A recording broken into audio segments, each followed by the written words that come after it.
Because this is offset, that causes the bottom side of the bracelet to kind of dig in funny on your wrist.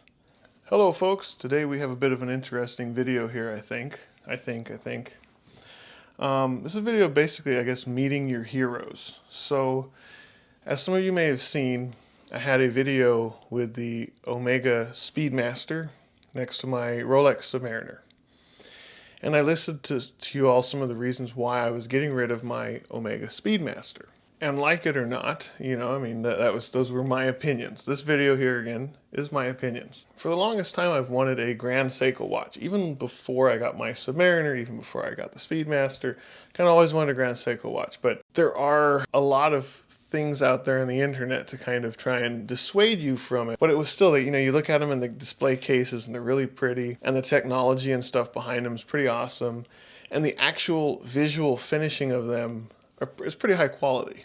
So having gotten rid of the Omega Speedmaster, I left myself a lot of time to really digest and think about what I wanted to get, because I was, you know, it's a significant amount of money to spend on a nice watch.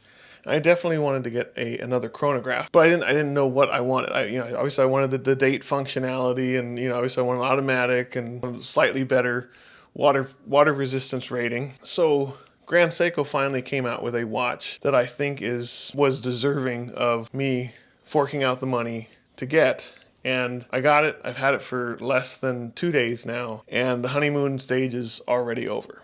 So I'm not really going to turn the camera on. I got another camera over here with a macro lens on it to kind of get up close and personal with the Grand Seiko that I got. All right, so this is it right here. I'm going to tell you guys, this watch is absolutely beautiful until you really start interacting with it. And that is one of those things, like when I went into the dealer, I bought it at an authorized dealer, and the dealer set it for me. So I really didn't get, obviously I started and stopped the chronograph and reset it while I was in there. And I'd put it on my wrist, and it fit really nice on my wrist. But, aside from looking at it, and, I knew that Grand Seiko bracelets were kind of meh, I didn't really dive too deep in it. It's a brand new watch. It was aesthetically what I wanted. It also had some of the features that I wanted.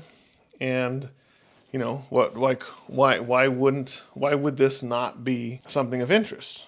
After having had it for less than 2 days now, you get home, you start taking a deeper look at it, you really try to, you start to appreciate the beauty of that dial, you start to appreciate the hands and the shapes to everything, and you start to really, appreciate the case and the case finishing and some of the little details, like the little swirly points, on the pushers, and you appreciate the Grand Seiko logo on things, and you really start to notice some of the attention to detail. You notice the beautifully decorated movement there in the back.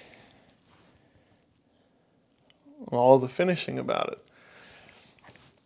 And then, in general, you notice the bracelet. And you notice, that obviously the Grand Seiko bracelets are pinned like that. I think it looks beautiful on my wrist. I think as far as the size of it, some people complain about the thickness of the watch. Some people complain about just the overall size of the watch. On my wrist, I'll show you that here in a moment. I think it fits quite nicely because I have an 8.25 inch wrist, okay? But the problems start to come when you look at the details of it. Let me show you something I have here, or a cheap Seiko watch, right? And then I have here my Submariner. So let me show you something. I hope you all can see this. So I'm going to grab a hold of this pusher here. But are you noticing that the pushers themselves are actually loose? I'm not sure how well you can see that. So the pushers are loose, which is kind of something I could probably live with. You're not really wiggling the pushers too much. But then I unscrewed the crown to give it a full wind. All right? And let's take the crown out. So let's hold on to the watch. Oops. Look at how loose that crown is. That's with the crown unscrewed. So before you guys start, like throwing stones at me, let's set this aside for a second. And let's take a look at this cheapy Seiko here. Okay, so we have the cheapy Seiko in focus here. And I'm going to pull out the crown. And there's absolutely no movement. Now this Seiko, when I bought it, it was right around $100. It's a made in Japan Seiko, right about $100, and no movement. I'm putting quite a bit of pressure on it. No movement to that crown. None at all. Okay? And then, to be fair, let's get a watch in that same price range. Who knows? Maybe a watch in that price range is delicate. So let's unscrew the crown. Okay, it's unscrewed. There's no movement. There's absolutely no movement to the crown. So I knew good and well when I purchased the Grand Seiko that the bracelets are a typical point of concern in a lot of the forums. And again, like, these are my feelings being now a current owner of a Grand Seiko watch. And I've been a little bit more than disappointed with the bracelet as well. So I can totally and completely understand a pin bracelet. The high-end G-Shocks have a pin bracelet. Yeah, they're not this expensive, but they still have a pin bracelet. A pin bracelet can be just fine. The problem is, I already have a problem with my bracelet. But do you see something off there? Do you see something off? Do you see kind of a huge gap?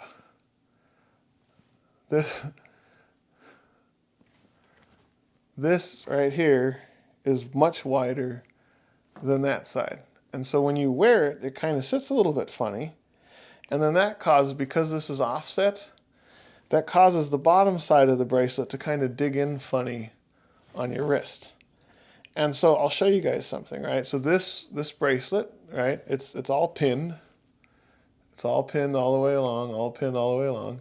But it has a dive extension on a really like a non-dive watch. So you flip this up and this comes out. The bracelet will extend, right?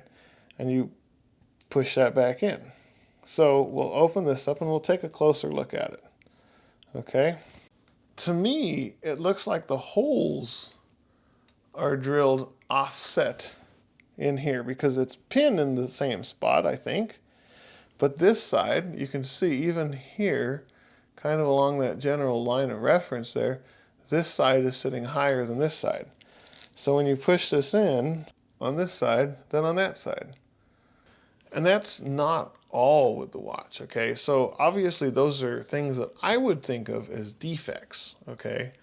Now, if you have loose pushers or a loose crown, what kind of confidence does that instill in you that that crown is going to last for years? You know, I mean, when you buy a mechanical watch, at least I expect it to last years, unless it's the Speedmaster and I get rid of it after a while.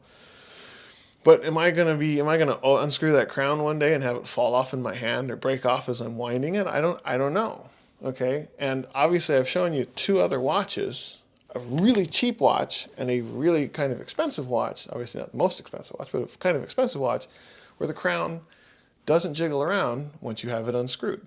So we're also going to take a look at the clasp and the bracelet a little bit more detail here, so you guys can kind of understand like why Rolex does what they do and does it in the manner that they do, because I think the end results are better. So let me show you something. Let's turn it back over to the macro lens here. Okay, so I'm going to lift up the watch on the bracelet.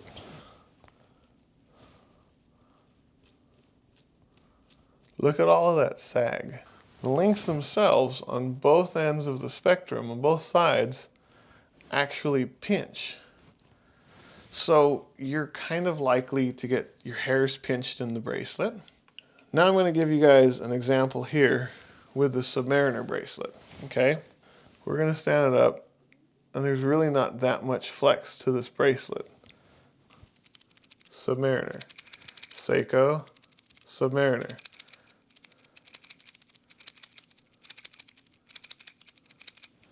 Definitely a lot more noise coming from the Seiko. And then if you take a look, let's get back here to the macro. If you take a look at the amount of sag This bracelet on the Submariner is almost 6 years old. Daily worn for 6 years. There's really not that much movement. Most of it's right up here in the upper link. The actual bracelet itself, there's not that much play to it. You get this Grand Seiko bracelet. Holy moly. All right, so now I know I didn't go into a lot of detail on the movement of the watch. It's a spring drive movement. It's a beautiful movement. It's so far for the last day and a half, almost day and 3/4 that I've had the watch. It's spot on accurate to where I set it when I first got the watch. When I first realized, because the dealer, they set it close enough, but they don't sync the seconds hand and stuff like that. It's spot on. The finishing of the dial is beautiful. I love the luminescent paint on the dial. I love the luminescent paint on the bezel. I'll show you a couple pictures of that. It's absolutely beautiful. I love the aesthetic looking at the watch, but the overall feel of the watch, it is a more expensive watch than a Rolex Submariner, and it certainly doesn't feel the part. So, like I said, the honeymoon phase is over. My advice, my 2 cents worth, my opinion, don't go Grand Seiko. If you're paying this much money for a watch, you expect something better. I've reached out to my dealer, and I'm going to see what they're going to do. The bracelet being offset like that, that's frustrating. That's like, what happened there? Where was the quality control? I personally would not look on that side of the fence again. This right here is a slap in the face. This right here, to me, we really just don't care. Like, you're going to buy this and we're going to take your money, and meh. I don't know. I don't know. I mean, everything about a watch that's at this price point should be very high quality, and this just certainly doesn't feel like it. So I hope this video was informative. If you want, I'm absolutely going to update the channel on what happened with this. Please subscribe. Please give us a thumbs up. Please let me, leave some comments in the comment section if you all have some advice, or maybe you have your own experience. Is this a common thing with the watch? Are there people have problems with the Grand Seikos? And I was quite shocked for a $100 watch. I wanted to come home and verify for myself that the crown isn't loose on this thing. This thing's got 100 meters of water resistance. It's not even a screw down crown, and it's not loose. So what went wrong here? Anyways, thanks for watching. Check back later for follow-ups. I'll do my best to update this if this ever gets settled. I'm not holding my breath.